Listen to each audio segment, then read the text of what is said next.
Hey babe, what's going on? Can I come over? I missed you so much tonight. You mean right now? It's almost 11 p.m., George. What are you doing this late out on a Wednesday night? What do you mean, what am I doing? Don't you want to see your future husband? We were just out with the guys, having a good time. You know how it gets, right? Just a few beers to unwind after a long day at the office. We just finished up this epic game of pool, and I was thinking about heading home until I remembered something. That depends. Have you been drinking? Because if you have even a drop of alcohol in your system, you can forget about coming over. Drinking? Of course not. Why would you even think that? Come on, babe. Don't be like that. No? That sounds an awful lot like you are slurring your words, George. You know the deal. You can't come over if you're drunk. I have to get up early for work tomorrow and babysit my niece after school. I don't need the added stress of taking care of you, too. But babe, come on. I do too. It works out great. We both have to get up early. So wouldn't it be easier if I just crashed here? Think about it. Less commuting, more cuddling. You always say that and then show up blasted out of your mind. It's late and I don't have the time or energy to deal with you when you're drunk. Go home, George. Get some sleep. We can see each other tomorrow after work, okay? Okay, fine. But I'm just saying, I'm gonna get super lonely without you tonight. Sometimes I feel like you don't even want me around. Is that it? Do you have second thoughts about marrying me? I'm marrying you, idiot. Of course I do. But right now you're reeking of alcohol and I don't have the energy to deal with you stumbling around in the middle of the night when I'm trying to get some sleep. Oh, come on, please? Don't be like that. My place is so far away, and this couch looks comfy. The answer is no, George. And for the last time, my name is Marissa, not Kev. I'm already in bed, wrapped up, nice and cozy. Are you sure? We can cuddle all night and I'll even get up when you do in the morning. You won't even have to hear the alarm. Yeah, sure. Like the last time you got to my place wasted and passed out on the couch, promising to make breakfast but sleeping through my alarms. And the last time before that? Do you black out so badly that you forget you say that every single time? You never stick to it either. I'm tired of rolling over for you when you're belligerent and hungover. Marissa, I want to see you. We've been so busy with work and the wedding prep. I barely get to see my beautiful fiancé. Yeah, well, that's what happens when we both have jobs and don't live together. We're getting married next month anyway. Soon you'll see me all the time. It feels so far away. It wouldn't be this bad if someone said she was okay living together before the wedding. Now you're just being ridiculous. I never said that. We never talked about it. You just kept coming over and crashing with me. You always said you preferred it that way. I don't remember saying that. Maybe it's because you're drunk? George, I'm going to bed. Please get home safe and drink some water while you're at it. Come on, Marissa. Hey. Hey babe, I'm so sorry about last night. I woke up with a pounding headache and a vague sense of dread. The last thing I remember is the guys buying round after round, and then nothing. Did I do anything stupid again? I appreciate your apology. You do that a lot, though.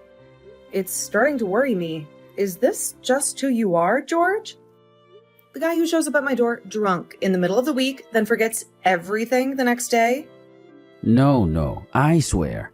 I don't get drunk that often. Last night was just a special occasion, you know.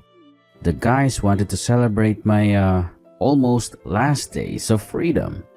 They threw me a whole secondary bachelor party right there at the bar. They wouldn't let me pay for a single drink. Wouldn't you know it? The best part?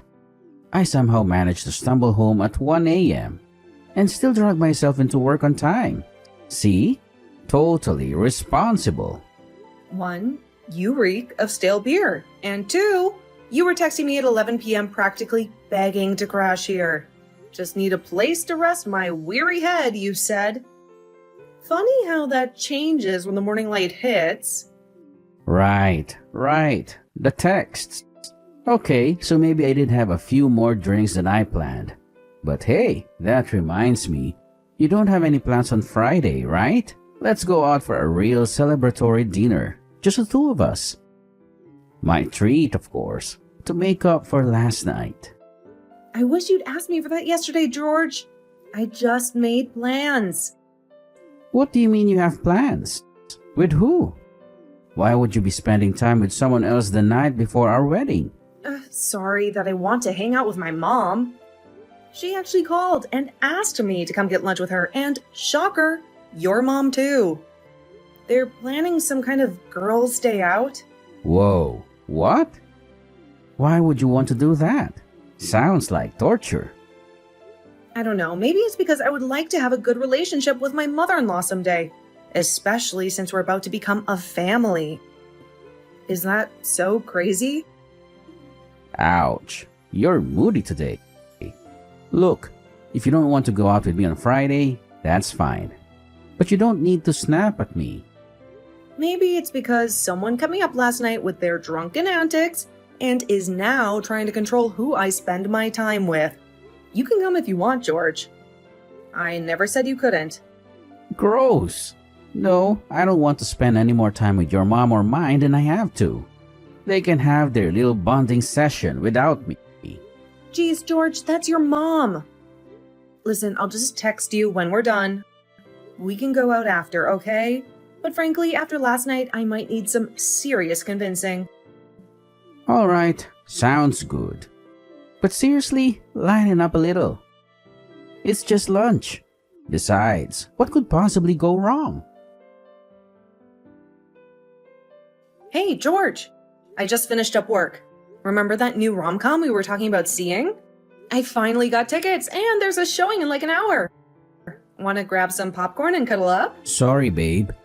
I just met up with the guys at the bar. They were already a few rounds in, and you know how it is. Once they get started... Again? It seems like every time I suggest doing something together lately, you're mysteriously glued to a bar stool. What's that supposed to mean? Don't you trust me to have a drink with the guys every now and then?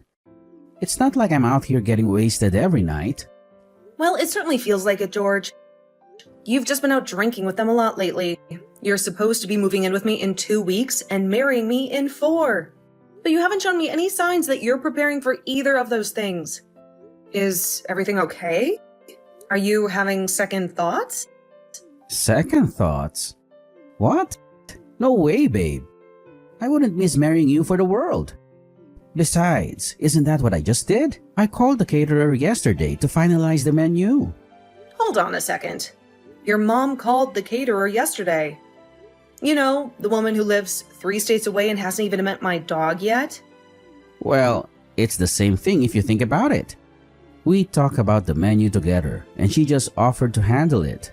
You know your mom can be a little overbearing sometimes.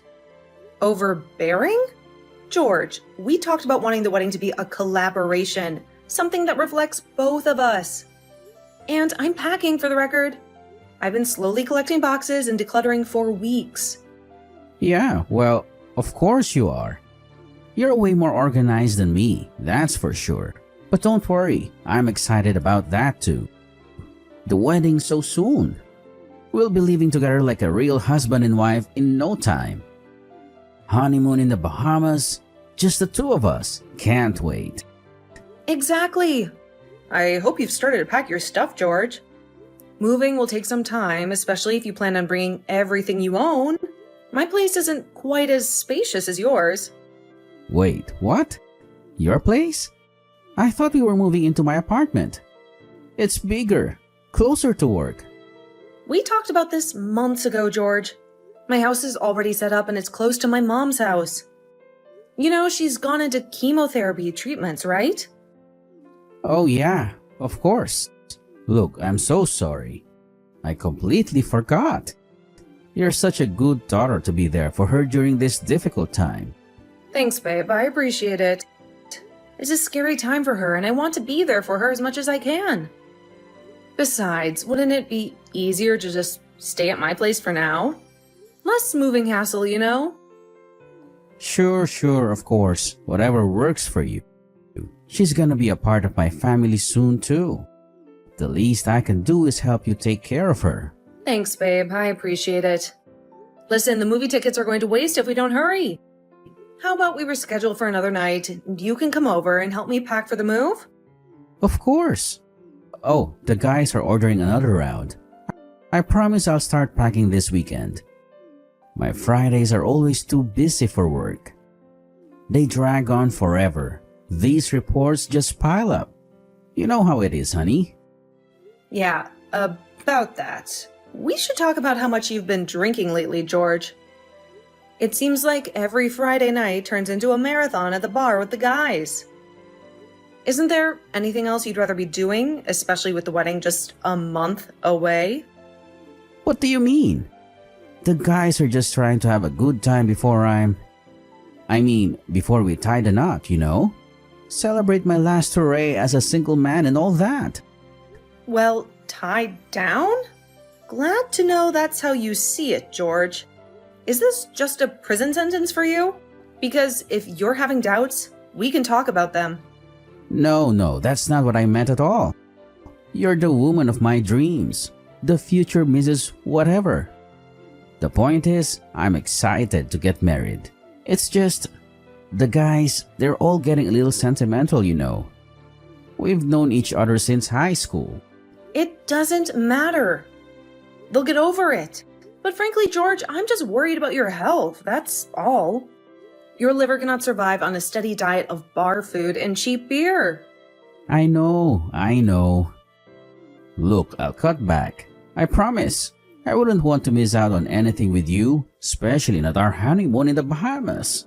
Think about it. White sand beaches, crystal clear water. My point exactly.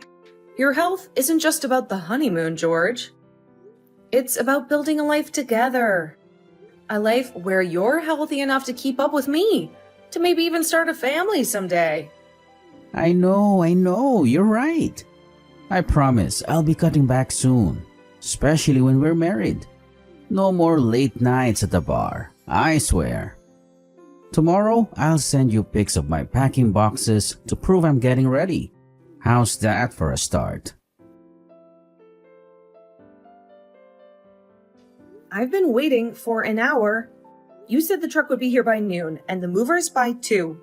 Do you know when you'll be able to get here, or should I just start loading the boxes myself? Right. Yeah, so listen, there's a bit of a situation. I can't make it.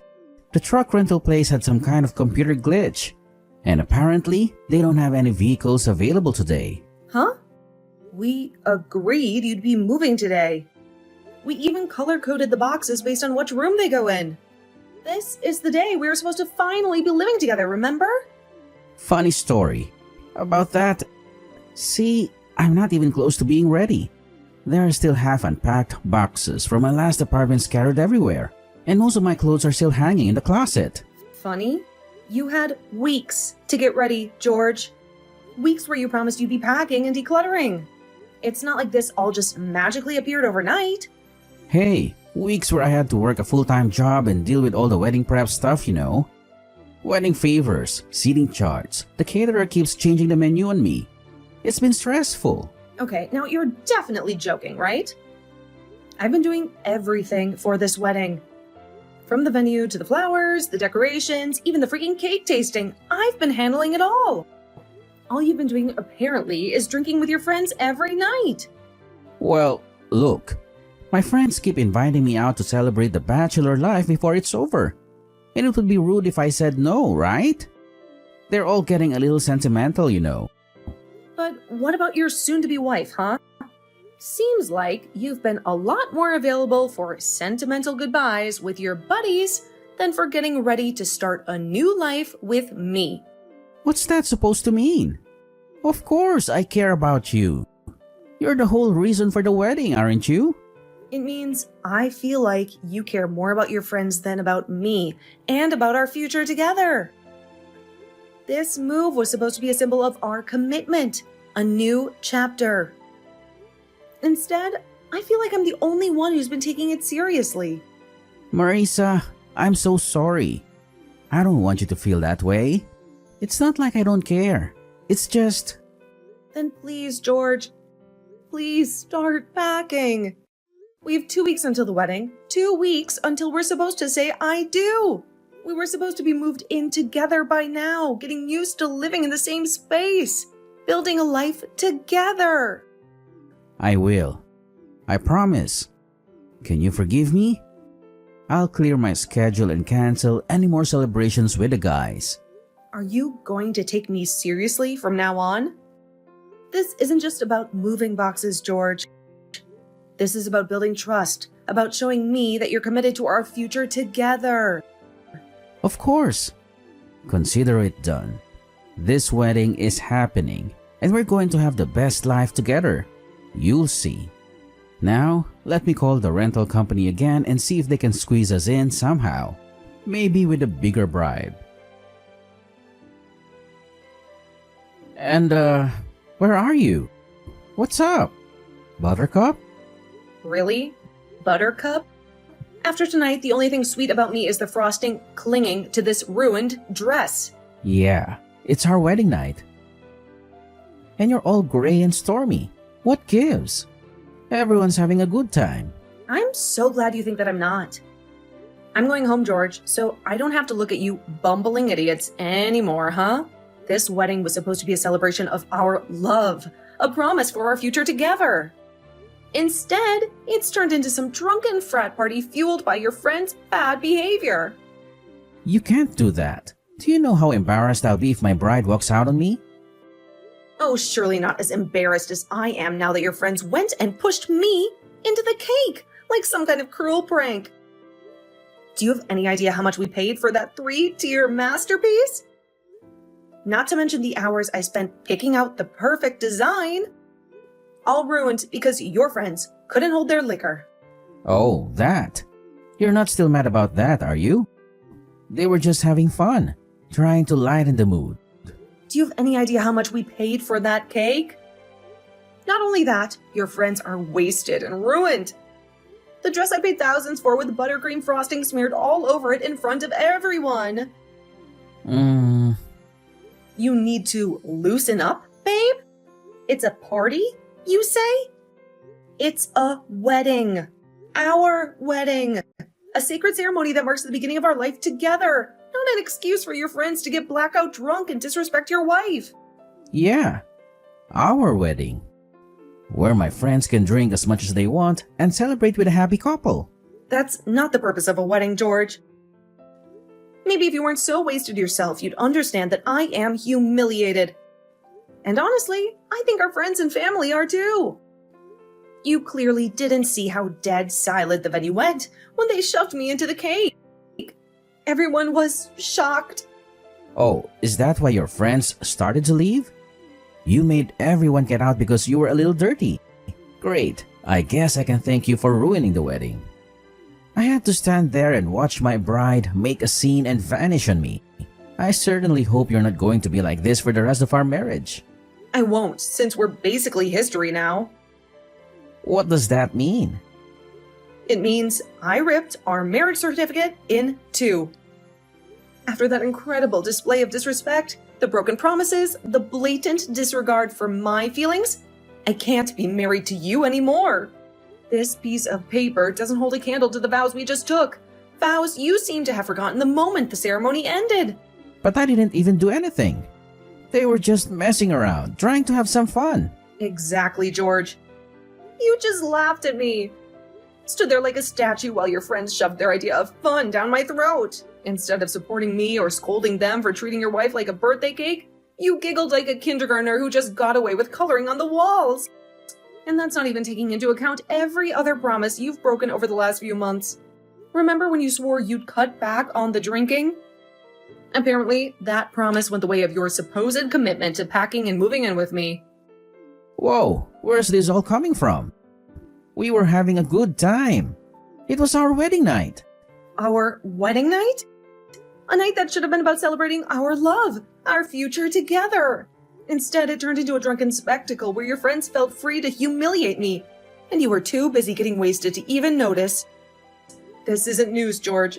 I've been telling you for months that your drinking is a problem, that it creates distance between us. But you never listened. Fine. I've done a lot of stuff I should apologize for, but you're not really walking out just after we got married, are you? We can fix this, you know? We just need to talk. Yeah, I am. I said I do to a man who promised to respect me, cherish me, and build a life together. The man standing in front of me right now seems more interested in the bottom of a beer glass than anything else. I got humiliated on my wedding day, George, and my husband couldn't even stand up for me. What kind of marriage is that supposed to be? It sounds like you're just being self-conscious. Everyone makes mistakes while they're drunk. It was just a prank. A little out of hand maybe, but nothing to throw away our entire future over. Yes, but no one goes as far as embarrassing their bride in front of everyone we know. What is wrong with you? This wasn't some harmless prank, George. It was a deliberate act of disrespect, a sign that maybe you don't take our commitment as seriously as I do. We'd had a little too much to drink. It wasn't that big of a deal. Oh my God, this again? You are killing your liver, George. All you do is drink. You blame everything, every little thing on drinking, as if it somehow absolves you from making those mistakes. Being drunk does not excuse you from being accountable for your actions. I know that more than anyone. I used to drink a lot in college. I made a lot of mistakes that I had to learn how to take responsibility for. Now, I know that it's possible to not cross those boundaries when you drink, especially not at a wedding, one of the most critical events in our life together. I get it. You hate people who drink. But is this really the answer? Can't we just talk about it? No, George. I hate people who use drinking as an excuse for crossing boundaries. Like you, apparently. This isn't about a few beers gone bad. This is about a pattern of behavior, a pattern you refuse to acknowledge. So I'm done trying to fix what's broken. Hey, no. Calm down there. We can fix this. Relationships take work. You know that. We just need to communicate, to figure out where things went wrong. We actually cannot fix this, George. Not this time. The trust is gone, shattered like the overpriced wedding cake your friends shoved me into. I've already started packing up your stuff. Maybe you can use some of those empty beer boxes lying around. What? That's crazy. You can't do that when we just move in together. Besides, I already ended my lease at my old apartment. I have nowhere to go now. Marisa, you can't leave me on the curb like yesterday's trash. I can, and I will. Maybe one of those drinking buddies of yours will let you crash with them. You spend more time with them than you do with me anyway. You can tell them all about how their prank and your reaction to it was the straw that broke the camel's back. You're being so petty right now. This is embarrassing for the both of us. Think about what everyone will say. We just got married and now we're breaking up? What a scandal. Hey, now you know how I feel. $1,000 cake wasted, smeared all over a $1,000 dress. And let's not forget the humiliation of being the laughingstock of the entire reception hall. Suddenly you care about being embarrassed? Okay. I get it. I didn't think about how expensive everything was in the heat of the moment. It was stupid of them to do that, and I should have stopped them. Uh-huh. And here I thought you were the life of the party, the one everyone was looking to for a good time. Suddenly you weren't in control? I apologize on their behalf. Happy? What? Is that all you have to say? Happy? Like this is some trivial disagreement we can just sweep under the rug? No, I do mean it.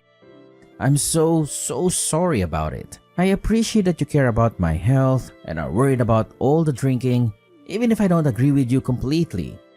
I'm sorry. I thought you were being petty before, but you're right. This is a big deal. I know I am. Unfortunately, it feels like you still don't understand what's going on here, George. You're just parroting back to me everything I've said and hoping it'll make things magically better. I'm sorry, but apologies don't erase actions. Until the end. If you really were sorry, you would have taken responsibility for your behavior from the start. You would have stopped your friends, and you wouldn't be more concerned about saving face than you are about how I feel. I'm really sorry. That's what I'm trying to tell you. I just think we'll both be really embarrassed if we break up right after we spent thousands of dollars on our wedding. Especially after all that money went to waste on the cake in your dress. Please use your thinking cap for another second. George, I can't go back to someone who let that happen to me, nor can I be with someone who thinks that a social standing means more than treating their wife with respect. You're not the only one who's mad about the way the wedding went. There has to be something I can do to make you forgive me. I can apologize 1,000,000 times if you want. Apologies mean nothing if you're not understanding what you did wrong. I presented all of my issues to you before, and you've always written them off.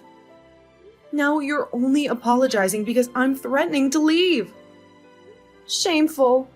The only thing you can do at this point is pay for the damages to the venue. Thanks to the cake incident and all of the leftover wedding fees. Wait, I can't do that.